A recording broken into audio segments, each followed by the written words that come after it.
అన్న ఏం పేరు మీ పేరు? నమస్తే, నేను మీ తుడుం ప్రదీప్. ఎట్లా ఉంది జూబ్లీహిల్స్‌కి సంబంధించి ఎవరు గెలిచే అవకాశం ఉంది? ఎట్లా ఉంది పరిస్థితి చెప్పండి? జూబ్లీహిల్స్‌లో బ్రహ్మాండంగా నవీన్ యాదవ్ గారు గెలుస్తా ఉన్నారు. జూబ్లీహిల్స్ ఉప ఎన్నికల్లో నవీన్ యాదవ్ గారు, నవయువ నాయకుడు నవీన్ యాదవ్ గారు అశేషమైన మెజారిటీతో, అఖండమైన మెజారిటీతో, ప్రతిపక్ష పార్టీలకు అందనంత అధికమైన మెజారిటీతో గెలుస్తా ఉన్నాడు. బ్రహ్మాండమైనటువంటి మెజారిటీతో గెలుస్తా ఉన్నాడు. ఏదైతే మాగంటి గోపీనాథ్ గారు చనిపోయిన తర్వాత వాళ్ళ భార్య కంటెస్ట్ చేస్తా ఉంది. ఏమైనా సానుభూతి కనబడే అవకాశం ఉందా వాళ్ళకు? నేను పదే ఒకటే మాట చెప్తా ఉన్నాను. జూబ్లీహిల్స్ నియోజకవర్గ ప్రజలు చైతన్యవంతులు. జూబ్లీహిల్స్ నియోజకవర్గ ప్రజలు విఘ్నతతో ఆలోచిస్తున్నారు.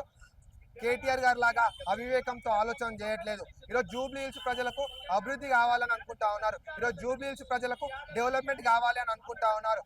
ఈరోజు బీఆర్ఎస్ పార్టీ కేటీఆర్ గారు సానుభూతి ప్రాతిపదికగా రావాలనుకుంటున్నారు. కానీ కాంగ్రెస్ పార్టీ అందజేసినటువంటి సమర్థవంతమైన పాలనతోటి మేము ముందుకు రావాలని అనుకుంటా ఉన్నాం. జూబ్లీహిల్స్ ఓటర్ మహాశయులారా ఒకసారి ఆలోచన చేయమని అడుగుతా ఉన్నాను. సానుభూతి కావన్నా, కాంగ్రెస్ పార్టీ అందజేస్తున్నటువంటి సమర్థవంతమైన పాలన కావన్నా ఒకసారి ఆలోచన చేయమని అడుగుతా ఉన్నాను. వాళ్ళు సింపతి బేస్డ్ పైన రావాలనుకుంటున్నారు. మేము కాంగ్రెస్ పార్టీ అమలు చేస్తున్నటువంటి సిస్టమేటిక్ డెవలప్మెంట్, సిస్టమేటిక్ ప్రోగ్రెస్ పైన మేము రావాలనుకుంటున్నాము. అందుకే జూబ్లీహిల్స్ ఓటర్ మహాశయులు విఘ్నతతో ఆలోచిస్తా ఉన్నారు. సానుభూతికి పట్టం కట్టరు.